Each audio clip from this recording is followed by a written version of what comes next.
And I'm beginning to understand that the reason that we suffer so much, we believe that we're suffering so much, is because we cannot find peace consistently throughout the day.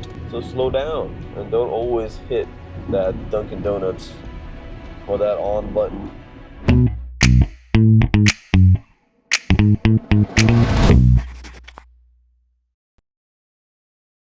It is Friday, July 25th, and I'm about to go to work.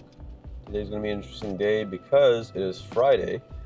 We do work tomorrow, but I am going to be going to Costco, the Apple store after work. There's going to be a lot of things that I have to run around and do at work. So I figured I'd just show you guys what my life is like at this point. Let's go for a drive. I haven't been getting very much sleep. I'm still trying to regulate that part of my life. And I'm reading a book right now called The Power of Now by Eckhart Tolle. And he's talking about the importance of being in the moment. And I remember I used to be a very spiritual person when I was in dental school. Spent a lot more time just thinking about life and, enjoying that peace that we can find.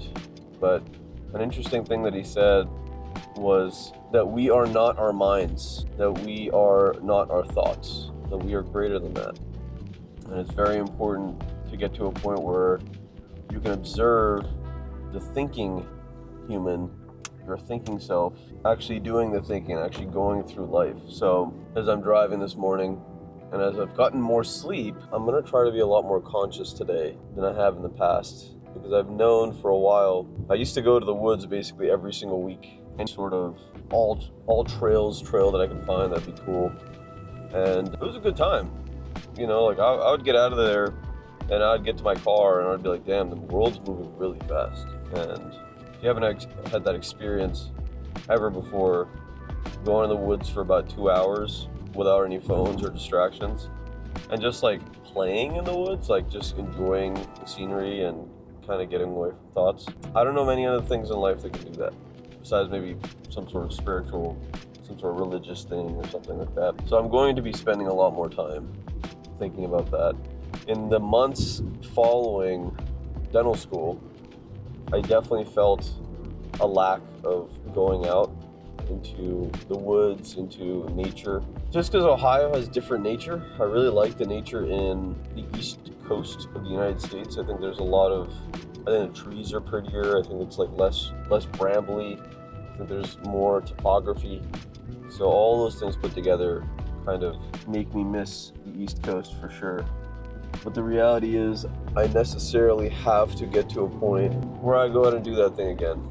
And the park that's in town, the Voice of America Park, is a good shot. But now I'm beginning to realize that there was a book called The Art of Forest Bathing. And it taught me that if you have the ability to find peace in your mind, you can disconnect from that thinker, then you should be able to meditate with any nature.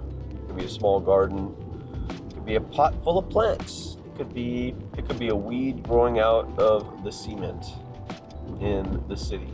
We should be able to get that part of ourselves unlocked. Just a matter of thinking about it and being conscious. So yeah, that's what today's gonna be like. Let me show you the view of what I drive every day. There is a new development springing up here, which I've been watching grow over time. That has been very interesting, because at some point I'd like to make things like this. But they've done a really cool job landscaping first, getting all the things in the right place, getting the grass and stuff, all the trees, all that installed well before doing any of the house construction, doing all the roads and everything. So it just goes to show that if you want to do the things efficiently and you want everything to kind of end up landing at the same point, you will necessarily have to, first of all, fail, and second of all, plan for the things that take the longest time to get started first. So it is what it is. Catch you at work. This is the intersection that I stop at almost every single day. And right over there is a coffee shop with Dunkin' Donuts. And I watch so many people go into that coffee shop every single morning. And I wonder to myself, do these people know that they could just get a coffee maker and save a tremendous amount of money and probably get better coffee? I don't think so. I think when I was driving past it the other day, I was really thinking about like why it is that people like getting themselves a little treat in the morning. because I think a lot of people have a hard time conceptualizing the suffering that is required to be a productive individual. And I'm beginning to understand that the reason that we suffer so much, we believe that we're suffering so much, is because we cannot find peace consistently throughout the day. So slow down and don't always hit that Dunkin' Donuts or that on button or that cigarette, or that show or that pornography. Don't always. And if you're at a place in your life right now where you've been hitting it all the time, I strongly recommend taking a little is better than leaving a lot. Meaning you don't have to go completely cold turkey. Just get a little bit better, just smoke a little less, waste a little less time, be a little bit more kind, be a little bit more productive. It doesn't have to be a switch like, just go cold turkey and start taking cold showers and go 75 hard.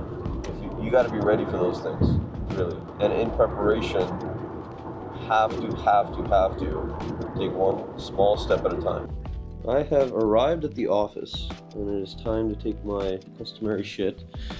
And this damn Roomba bot would not suggest ever anyone get a Roomba because they're very poorly optimized. They basically stop vacuuming and stuff pretty quickly. You guys probably can't see this, but basically if you see that light, that's what it's actually charging. But it's constantly stopping randomly in the halls.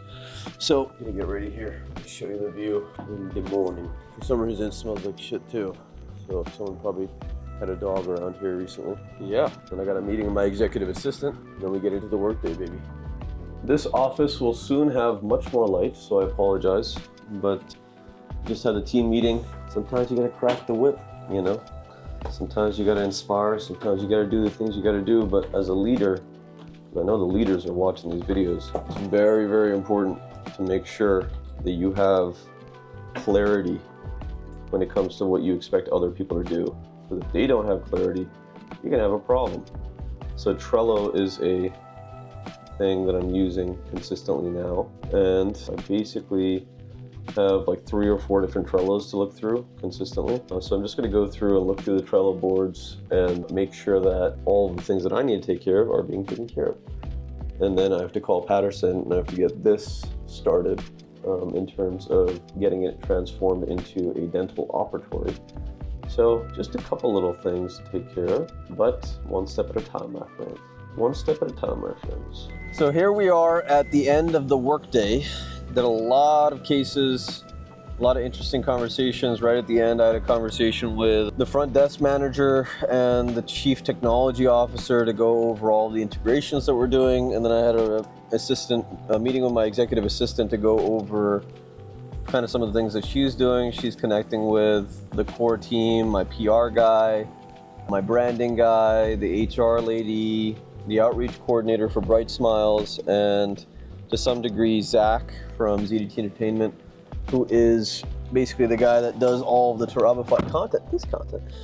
And now I'm off to go to the Apple Store because I have to get resources for these folks so that they can do their jobs properly. I'm gonna buy myself. I'm gonna buy the company a MacBook Air and 2 cell phones because one of the cell phones has been taken by my outreach coordinator so that she has complete distinction between her personal life and her professional life. So for those of you that are looking to build large companies, just realize you got to have the resources in-house and that it's be part of your contracts to make sure that those resources come back to you should employment end. And I'm low on gas. So really I should be stopping by Costco on the way to the Apple Store.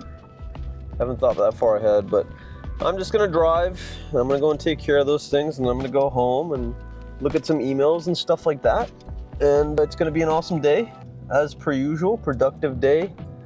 Absolutely crushed it. I can extract a full mouth of teeth in 40 minutes. I just timed myself today, so very excited about that. And for the most part, I believe the patient was very happy because they're not in pain. And I was fairly careful. So yeah, wins all around. One of the staff ended up leaving today because, of things that happen in life. But a piece of advice I'd give you guys is never, ever, ever lessen your standards because other people are incompetent. Just, you can't, guys. And like, it's not about being a dick. It's not about being elitist, whatever you might assume. I'm just telling you from really humble beginnings and being taken for granted a lot in my life that you gotta have high standards, otherwise you're not gonna have the most skilled people come work for you. That's just how it is. And the constant reminder is always, if you have C players among A players do not work as hard.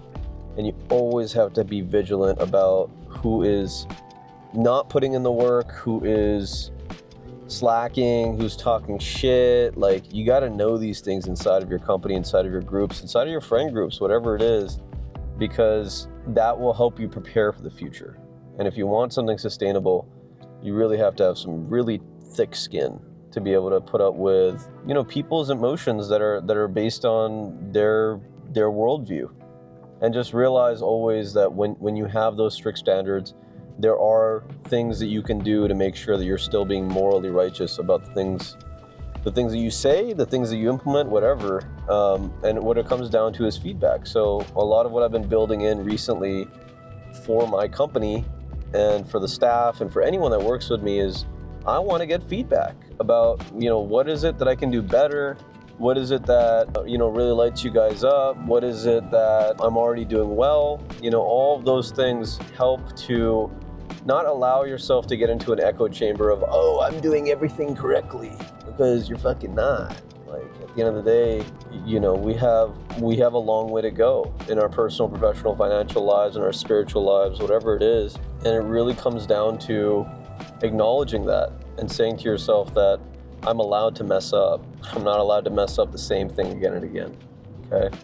So here we are. We're gonna get over to fill up some gas and then get over to the Apple store and hopefully get home with a modicum amount of energy.